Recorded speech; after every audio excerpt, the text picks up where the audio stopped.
Hi students, this is Alex here. இந்த ப்ராப்ளத்துல calculate the value of Q1, Q3, D6 and P50 அப்படின்னு கேட்டிருக்காங்க. So roll number கொடுத்துருக்காங்க 1, 2, 3, 4, 5, 6, 7. அவங்களோட corresponding marks கொடுத்துருக்காங்க. But இந்த மார்க்ஸ் பார்த்தீங்கன்னா நம்ம எப்பவுமே அசெண்டிங் ஆர்டரில் அரேஞ்ச் பண்ணணும். இந்த மாதிரி குவார்டைல்ஸ், டிசைல், பர்சன்டைல்லாம் கண்டுபிடிக்கும் போது அசெண்டிங் ஆர்டரில் அரேஞ்ச் பண்ணணும். ஸோ இதில் மினிமம் எவ்வளோன்னு பார்த்தீங்கன்னா இது 12 இருக்குது. இதுக்கு அடுத்த பெரிய வேல்யூ 15. ஸோ ஒன்று ஒன்றா நம்ம பார்த்து எழுதிடலாம். ஸோ ஃபஸ்ட்டு 12 எழுதியாச்சு, 15 எழுதியாச்சு. இதுக்கு அடுத்தது நமக்கு பெரிய வேல்யூ 20, 28. ஸோ 20, 28 எழுதியாச்சு. இதுக்கு அடுத்தது 30, அதுக்கப்புறம் 40. 30, 40 and last value 50. ஸோ எல்லா வேல்யூயும் கம்ப்ளீட் பண்ணியாச்சு. இப்போ டோட்டலாக இங்கே வந்து 7 ரோல் நம்பர்ஸ் இருக்கு. 1, 2, 3, 4, 5, 6, 7. ஸோ 7 எழுதியாச்சு. என்னோட வேல்யூ 7 அப்படின்னு எடுத்துக்கலாம். ஸோ Q1 வேணும். ஸோ Q1ஓட ஃபார்முலா பார்த்தீங்கன்னா n plus 1 by 4th value. So என்னோட வேல்யூவை 7 அப்படின்னு சப்ஸ்டிடியூட் பண்ணால் plus 1 by 4th value. So numerator வந்து பார்த்தீங்கன்னா 8 ஆகிடும். So which is equal to 8 by 4th value. அப்போ இது டோட்டலாக நமக்கு வந்து 8 by 4 அப்படின்றது 2. ஸோ இந்த டேட்டாவில் இருக்கிற second value. So second value அப்படின்னும்போது இதில் இருக்கிற 15. ஸோ அப்போ டோட்டலாக இது வந்து Q1 வந்து 15 அப்படின்னு வரும். இதே மாதிரி நம்ம Q3 கண்டுபிடிக்கலாம்.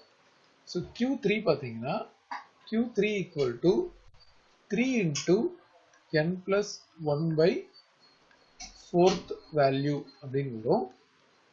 ஸோ இதில் 3 into 7 plus 1 by 4th value. 7 plus 1 by 4ன்றது 2. 2 into 3, 6. So அப்போ டோட்டலாக இந்த டேட்டாவில் இருக்கிற 6th value. So 6th value அப்படின்னும் போது நம்ம அசெண்டிங் ஆர்டரில் எழுதியிருக்கோம் இல்லையா? So 1, 2, 3, 4, 5, 6 equal to 40. ஸோ அப்போ Q3 அப்படின்றது வந்து அதோட value 6th value which is 40. அடுத்து D6. D6ஓட ஃபார்முலா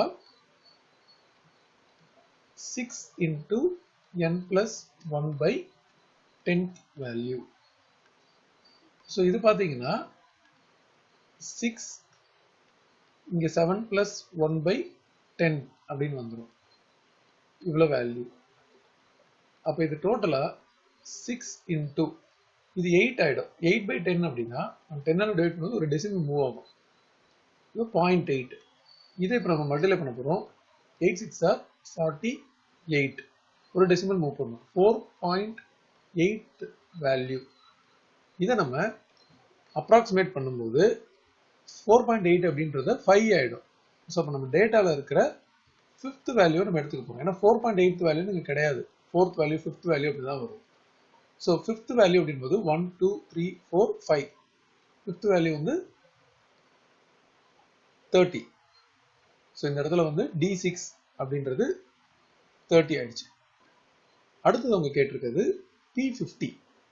ஸோ P50ஓட ஃபார்முலா பார்த்தீங்கன்னா 50 into n plus 1 by 100 value.